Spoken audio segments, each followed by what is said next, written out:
Okay, already. This season, we're coaching someone through what so many of us go through. I'm Alison. I'm Michelle. Meet Sophie. She stayed too long, she'll break up, she'll heal, she'll date, she'll spiral. She's you, she's us. We'll walk with her and you through every phase, from heartbreak to wholeness. If you're tired of the chaos and ready to thrive in singlehood and in love, Welcome to season 3. Oh, That was so so close. good. Hello! Hello! Hello! Happy Christmas and Happy And New happy Year! birthday! Oh, thank you!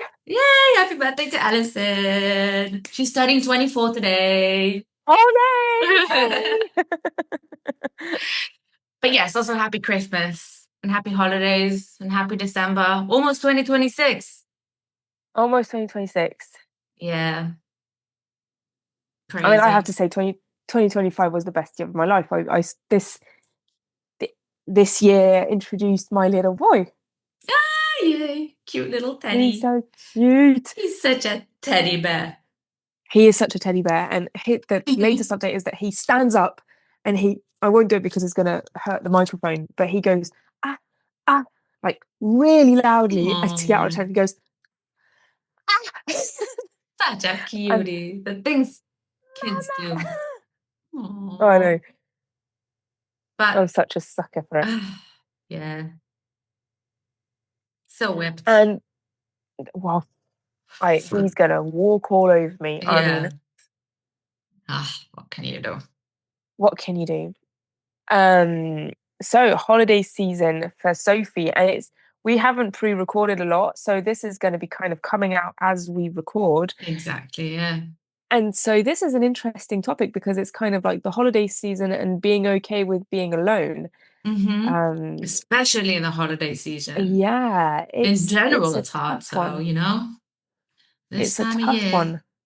I mean, I just kind of looked at, my brother is going through a breakup, and also is alone during the holiday season. And it's not easy.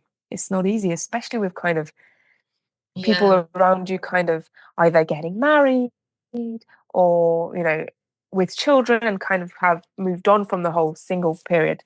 So Sophie's first question is, how do I become comfortable with being alone without feeling lonely or incomplete? I'm just gonna, before we kind of go into that question, you sent me a reel the other day of Lucy Hale, the actress Lucy Hale, yeah, it's gone viral. and she was saying like, she's 36, not married, no kids, and kind of like, and people being like, oh, it's like there's nothing wrong with that. No, each person has their own timing, and I hate that someone has to feel bad or someone has to justify them being alone or being single at a certain age or at a certain time. Exactly, and it's just I was talking to so my cousin was here yesterday for like a pre-birthday surprise. So she's in a relationship but hasn't got kids, and it was like she was saying, I'm not sure that I even want kids. Like it's so weird to me. Like I love Teddy, but I'm not sure. And I was like, that's fine. It's fine. It's like don't even worry about it. And so I think the first thing to do when you're single, especially newly single, is get back into that. Like, it's fine. You are not broken. You are not this kind of weird alien thing that everybody should be in a relationship and you're not and you're broken. And same as, just because I have a child doesn't mean you need to have a child. And I would much rather you not have a child if you don't absolutely want one, especially in today's world. Like, so how do I become comfortable being alone without feeling lonely or incomplete? Like, be alone. Work on being alone and believing that you are not incomplete. Feeling lonely. I mean, you can feel lonely being surrounded by people. Yeah. Yeah. Like JT is the type of person, like for people who don't know, JT is my partner. JT is the type of person that when he's surrounded by people, it's when he feels loneliest. Yeah. And so being alone does not mean being lonely and not incomplete. Like, I think, how people, if they want to feel young, they shouldn't be with a bunch of young people. They should go with people who are a bit older, because if you are with only young people, you're going to feel old. And if you want to Yeah. feel fit, and things like that. I think it's the same for this. Like, if you are with the person that doesn't fit right, then you're going to feel even more incomplete than if you're on your own working on yourself. Yeah. And I think, well, first of all, you have to get that mentality out of your head, that thought that you have to be with someone to feel complete, or that anyone else in the world besides yourself can complete you, is just not something that's ever going to be true. And I think as long as you believe that there's someone out there who's going to complete you, who isn't yourself, then you'll never feel complete, even when you do find someone who complements you, not completes you. That's one. And two, you That's wanted such a to, good distinction. yeah. And I think the second thing is that, you're asking, how do I feel comfortable with myself? The only way to feel comfortable with yourself, just like with any other person in your life, is actually spending time with yourself. You cannot be comfortable with something if you don't ever do anything or do anything about it. It's just like with friends and family. You won't feel comfortable in another person's presence if you never spend time with them and if you never do anything of value with them. And I think that's something that we need you need to start doing with yourself as regular as possible. Not, we have this tendency to escape our own presence, to escape our own heads. There's so, especially today with so many distractions and so much technology, it's just we just want to get out of our own heads all the time, and we just want to get out of our own space. And I think that's one of the main reasons why we feel so uncomfortable alone and why it feels so foreign to us. And I think it's quite ridiculous that, to spend time by yourself is considered, I don't know, sad, pathetic, lonely, when you are the one person that you cannot ever get rid of. You're the one person who's going to be No, with you all the time. So I mean, I think it's a superpower to be able to spend time by yourself and to feel comfortable with yourself. And I think the key to getting there is just doing it. I completely agree. And like something like what you said kind of like triggered a bit of a memory where I saw this post the other day where she had lost like 30 kilos. I don't know what I think that's kind of like 70 pounds. Um, and she was saying, I don't even recognize the person on the left anymore. And one person commented, the person on the left showed up for the person on the right. And don't forget that. The person on the right exists because the person on the left showed up and was there and backed you and everything. Just because Exactly. you prefer the person on the right doesn't mean this other person. And what I kind of the parallel I want to draw is just because like you are you and you show up for yourself and you are there for Exactly. yourself.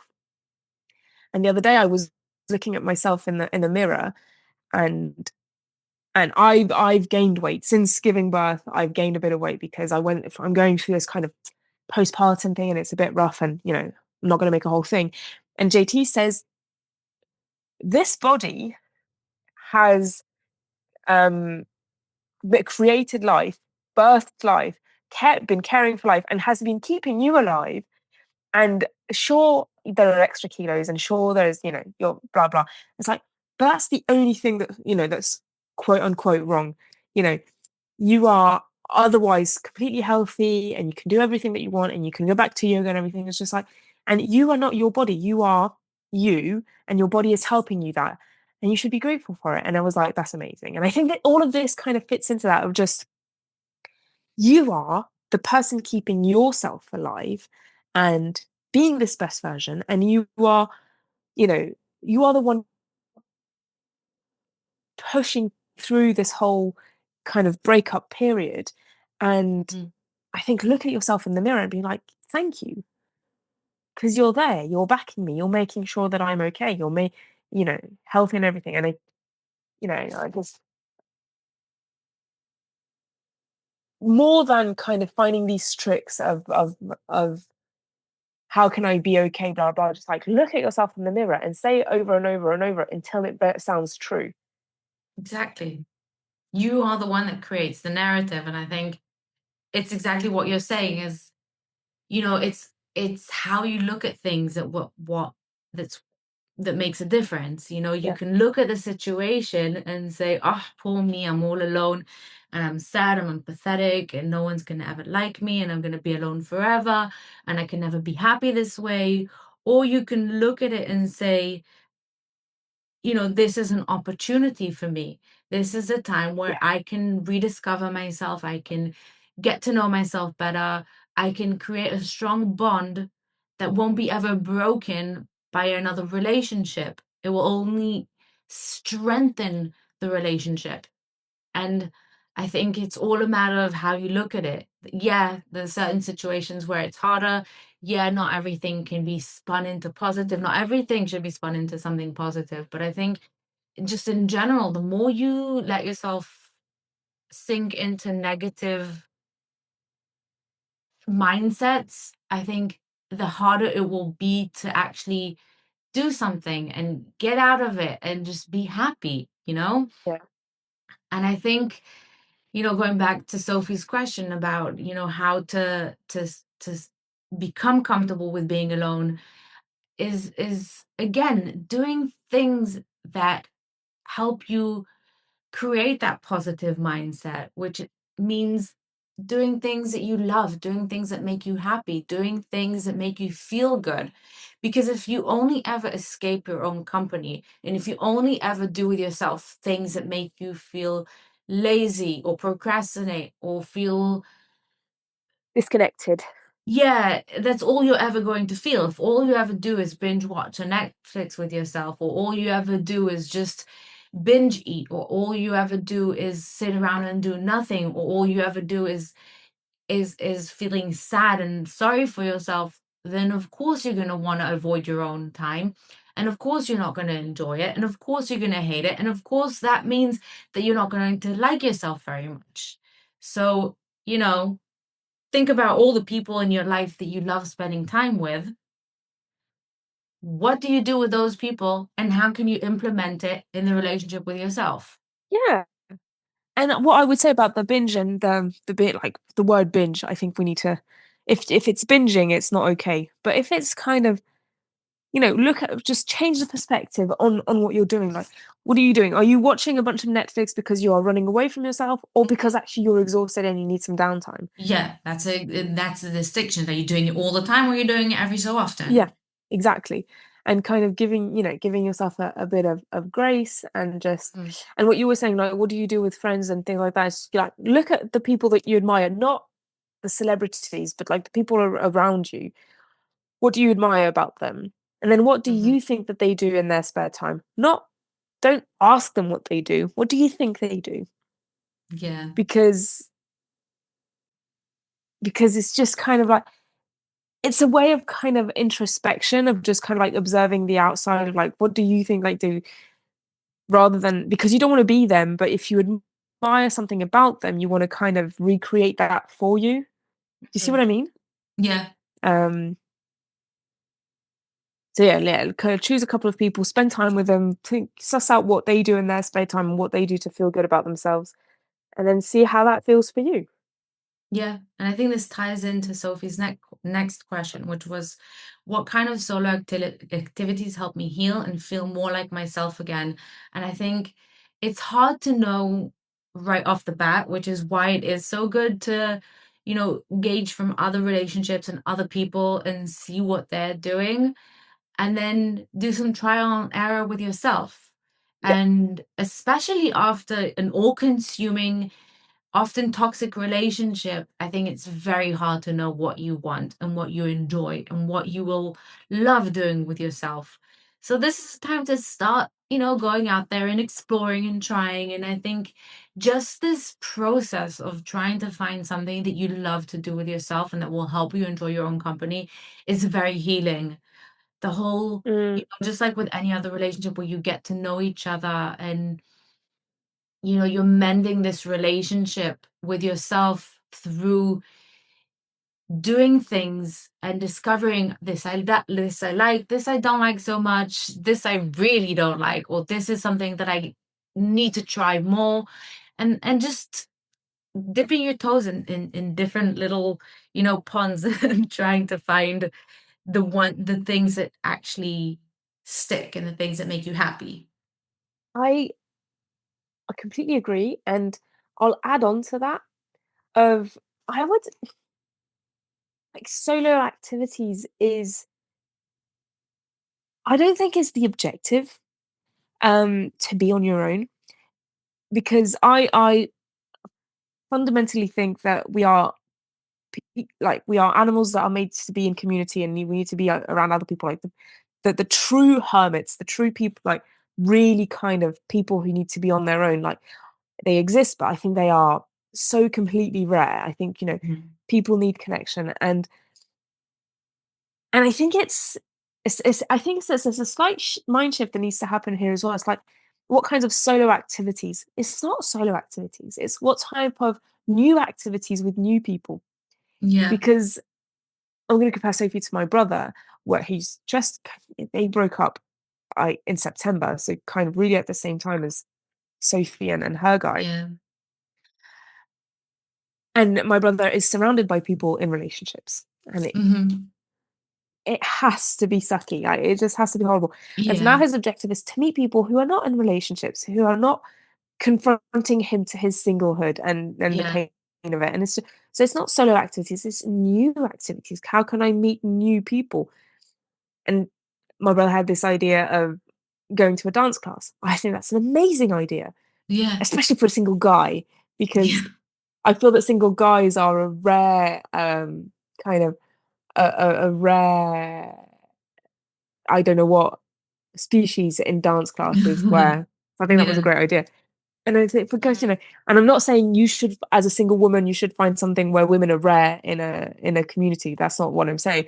Just kind of go and see new people, find new girlfriends who are single, and kind of are going to get you in that different mindset and everything. Yeah. Uh, I and think. so, how do I shift my mindset? Hmm. Um, is her next question. Um, I think shifting mindset is very hard. Hmm. Like we've said it a lot since the beginning of the episode, and I think I want to honor the fact that it's not easy. You can't just you have to find what rings true to you. Yeah. Um, like I need someone, and because it's not shifting mindset to I need someone to I'm okay on my own. I think is a big leap. I think it needs to Yeah. go into steps. Hmm. But again, you're not on your own. A lot of times we overlook other relationships because Yeah. of this one glorified type of relationship, because there's so many other people in your life and there's so many other different types of relationships. And I think it's true what you said, that you do have to be with other people. If you cut yourself off and if you only spend time with yourself, you are going to feel very lonely if you don't have any other connections.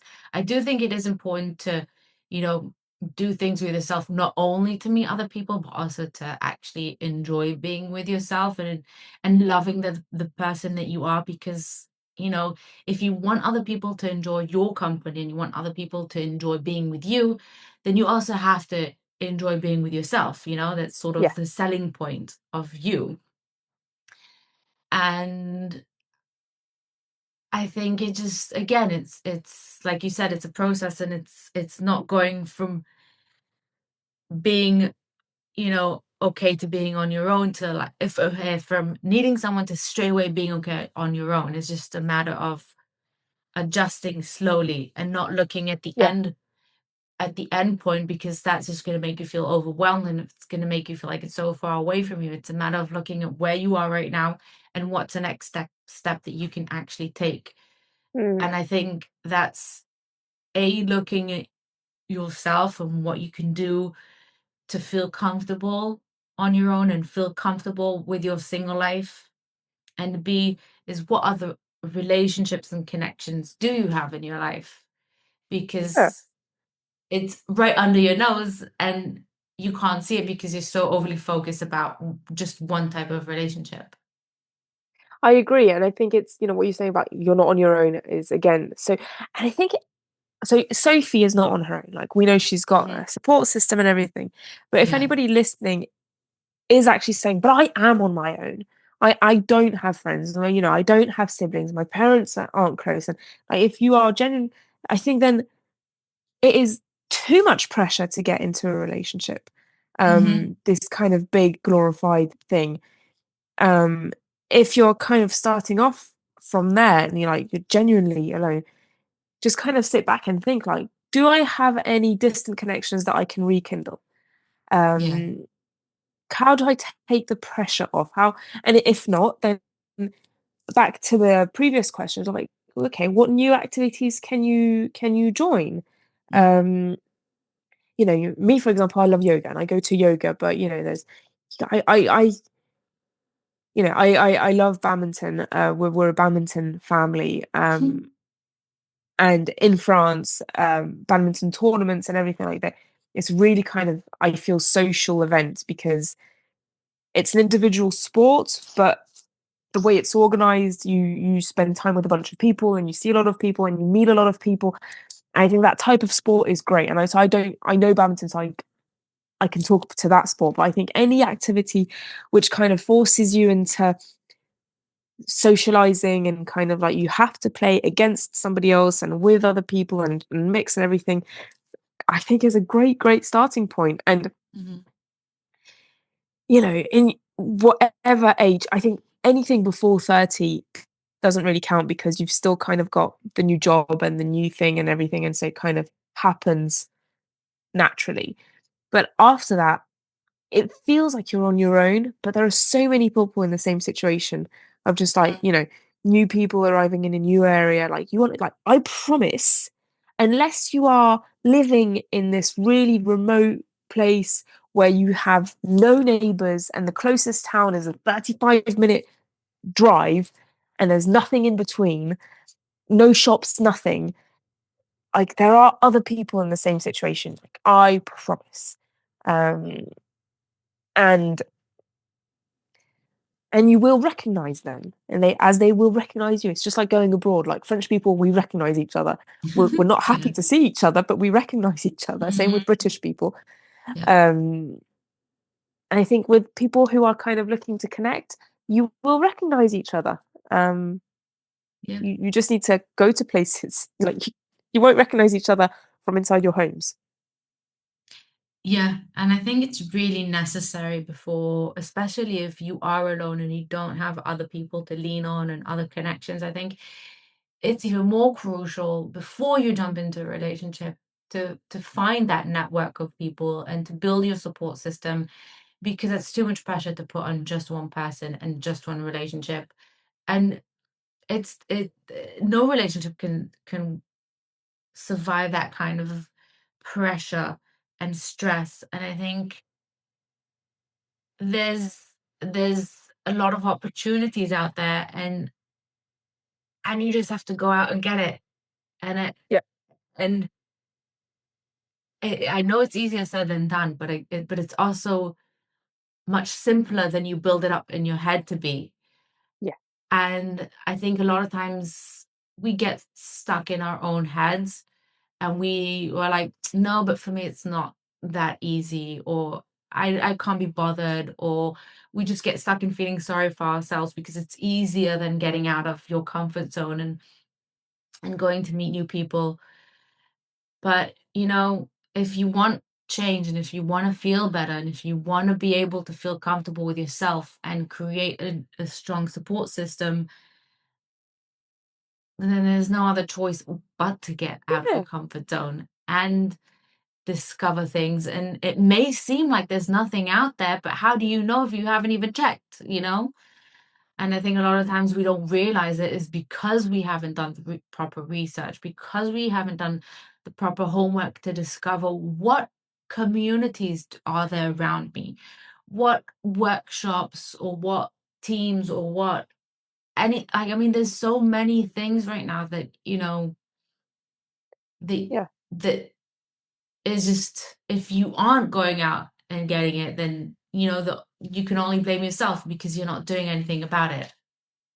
I think that I agree, and a way you can do it is find an objective, and it can't be meeting someone new. It has to be, something that's palpable and that you have control of, i.e., joining a club or doing this activity on my own or running a certain amount of miles and things like that.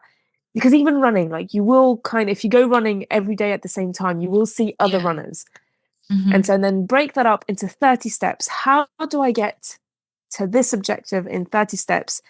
And then every day you just accomplish a step. And I swear, if your objective is having joined a club, 30 steps to get there, they're going to be tiny steps. And I'm not saying you should go faster. I'm saying it's going to be very achievable steps. If your objective is landing on the moon, then it's going to be a bit more complicated. Yeah.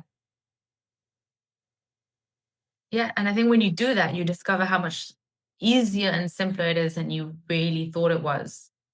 And how resourceful you are. Yeah, exactly. So, Well, thank you, Sophie. thank you for your amazing questions. I hope this helps, and I hope, you guys out there listening take something from this and let us know as well. Like, what do you enjoy doing by yourself? Like, what helps you feel more comfortable in your own company? And what steps are you going to take Exactly. in the new year? Yeah. So don't forget to like, follow, subscribe, wherever you're watching, listening. Yay! Bye! That's it for this episode of Pop Culture Cupid. Thanks for hanging out with us. We're glad you're here. Make sure to subscribe on Spotify, Apple Podcasts, or wherever you're listening. You can find us on Instagram, Facebook, YouTube, Reddit for more behind-the-scenes real talk. And if you want to support the show, check us out on Patreon. Until next time, be kind, be happy, be healthy, and remember, heartbreak isn't the end. It's the plot twist.